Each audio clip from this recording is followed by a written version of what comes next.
Today we're looking at LeetCode question 203, remove linked list element. Given the head of a linked list and an integer val, remove all the nodes of the linked list that has node.val equal to val and return the new head. Example where val is equal to 6. We've got nodes 1, 2, 6, 3, 4, 5, 6 and null. You can see below that the two 6s have been removed, leaving 1, 2, 3, 4, 5 and then null. The approach that we're going to be taking is called the dummy pointer technique. It has a time complexity of O of n and a space complexity of O of 1, and it's the optimal solution to this problem. Now let's walk through an example. We've got nodes 1, 2, 6, 3, 4, 5, 6, and then the end is null. The val that we're looking for is 6. Step 1 will create a dummy node and a current pointer. The dummy node is going to be a new list node with a value 0 pointing to the head, and the current is going to be pointing at the new node. Step 2. We need to loop over each node while current.next is not null, applying the following logic.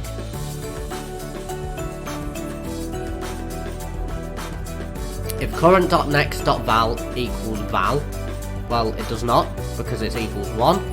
And we need to update current equal to current.next. So let's point this pointer to the 1. And we'll go back up and we'll check if current.next.val is equal to val. So we'll update that, pointing at the 2. 2 does not equal 6, so let's move the current.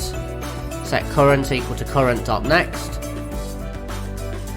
And we'll go back up and we'll check if current.next.val equals val. So we can see that current.next.val is equal to 6, val is 6. So current.next should be equal to current.next.next. So we can see that that's a 3. We then check if current.next.val equals val. It does not because it's 3, so we'll set current equal to current.next. So we'll put current pointing at the 3. And then we'll check if current.next.val is equal to val. Well, current.next.val is equal to 4. So we then set current equal to current.next. So let's update the pointer to point at 4. Then we check if current.next.val is equal to val. Well, current.next.val is equal to 5, so that's not true. So we set current equal to current.next. Move the current to point at the 5.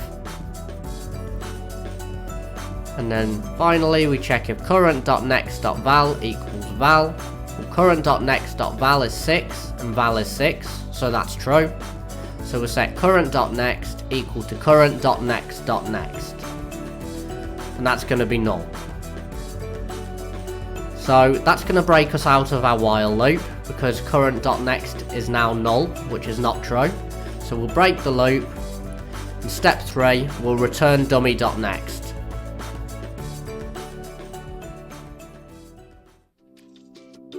Thank you very much for watching the video. It's as easy as that. Why not pause the video and try to implement a solution yourself? If not, stay tuned for my solution next. Let's look at question 203. Remove linked list elements. We're going to solve this today using JavaScript. So, given the head of a linked list and an integer val, remove all the nodes of the linked list that has node.val equal to the val, and return the new head.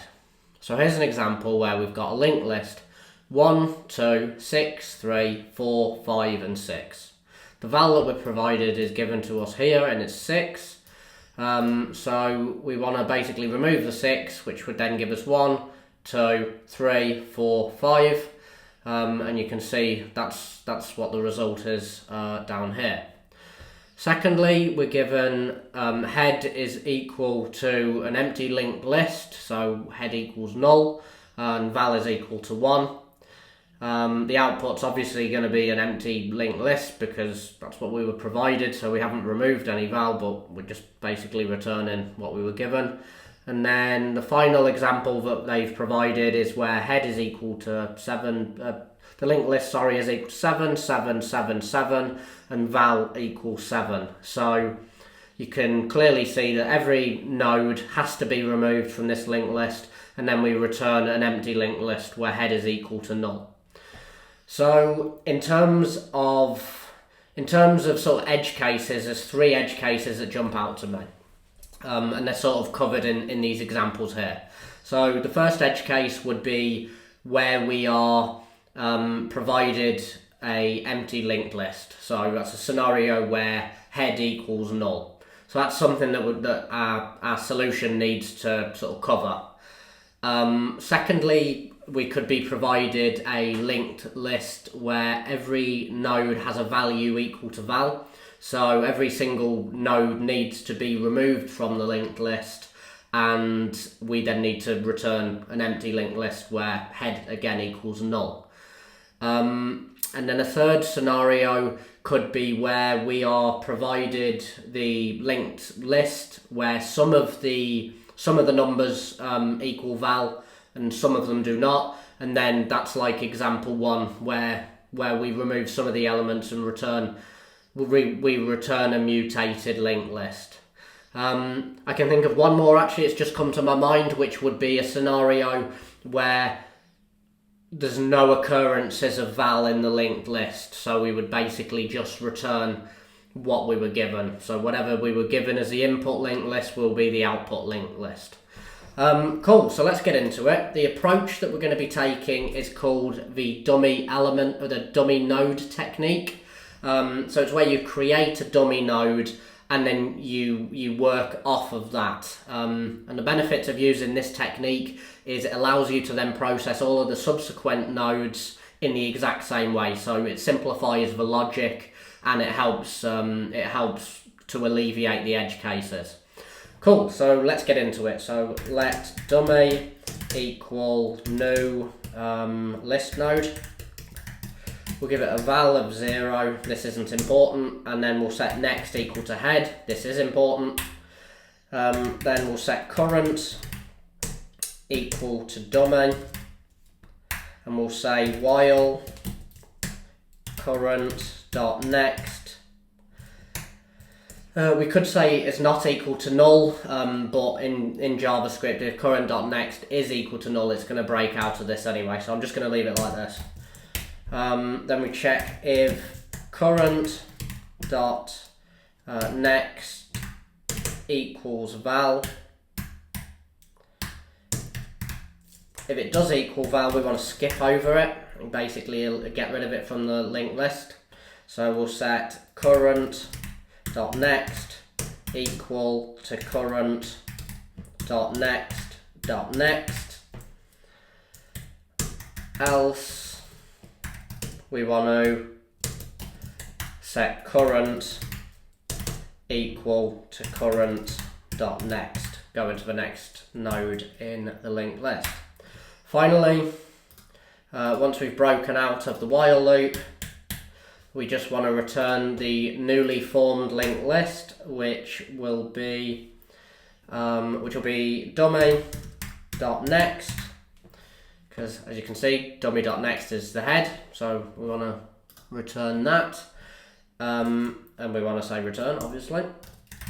And I noticed another problem as well. We're checking if current.next.val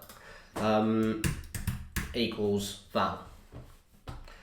Cool, let's run that. Nice, so that was accepted. Now let's submit it and see if it passes all of the other edge cases. It does, and in terms of runtime it beats 12.73%, and memory it beats 14.99%.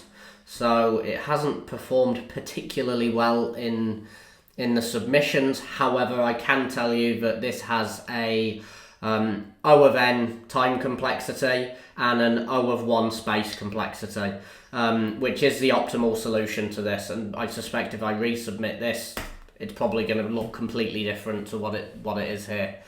Cool, so now it's top 95%. I do not understand this thing. But okay, well, thank you very much for watching my video. I hope that this clarifies this problem for you. If you like the content, then please click like. If you want to see more, hit subscribe and the notification icon. And if there's anything else that you'd like to see in the future, or you've got any feedback for me whatsoever, please leave it in the comments below. Well, thank you very much for watching, and I wish you the best of luck with your coding interview and your journey to get that dream job. Thank you.